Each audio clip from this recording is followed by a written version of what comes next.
నమస్కారం. నా పేరు వైష్ణవి. నేను ఫస్ట్ ఇయర్ చదువుతున్నాను. కాలుష్యం అనేది మానవుడు చేసే తప్పు పనుల వల్ల కాలుష్యం అనేది ఉత్పత్తి అవుతుంది. కాలుష్యం అనేది నేల కాలుష్యం, మట్టి కాలుష్యం, వాయు కాలుష్యం. మనం ముఖ్యంగా వాయు కాలుష్యం గురించి చెప్పుకుందాం.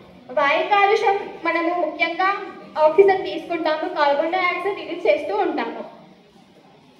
చాలా వరకు వాహనాలు వచ్చే పొగ వల్ల కాలుష్యం అనేది ఉత్పత్తి అవుతున్నది. కాలుష్యంలో ఉన్న చాలా వరకు మానవులకు ఆరోగ్య పట్ల వస్తూ ఉన్నది. ఉదాహరణ ఆస్తమా, ఊపిరితిత్తులు వంటి చాలా వరకు వాళ్ళకి మరణిస్తూ ఉన్నారు దాని కాలుష్యం వల్ల.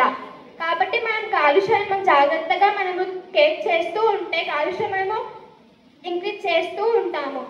దాని తర్వాత మట్టి కాలుష్యం మనకి చాలా ముఖ్యమైనది. ఎందుకంటే మనం పంటలు పండిస్తూ ఉంటాము. దానివల్ల పెస్టిసైడ్స్ అనేది యూజ్ చేస్తూ ఉంటే వేళ మనకి ప్లాస్టిక్స్ వేస్తూ ఉంటాము. చాలా వరకు మానవులు ప్లాస్టిక్స్ వాడుతూ ఉంటారు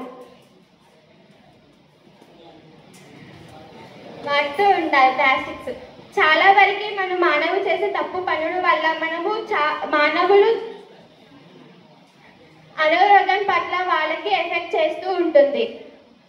నీటి కాలుష్యం అనేది చాలా వరకు మానవులు వాడుతూ ఉంటారు. మనం ఫ్యాక్టరీస్ పెడుతూ ఉంటే ఫ్యాక్టరీస్ వల్ల వచ్చే రసాయనాల వల్ల ఆ రసాయనతో పాటు మనకి నీటిలో వరద చేస్తూ ఉంటారు. అందులో ఉన్న జీవులు చనిపోతూ ఉంటాయి. తెలియక మానవులు చాలా వరకు తాగుతూ ఉంటారు. వాళ్ళకి కొన్ని రోగాలు వస్తూ ఉంటాయి.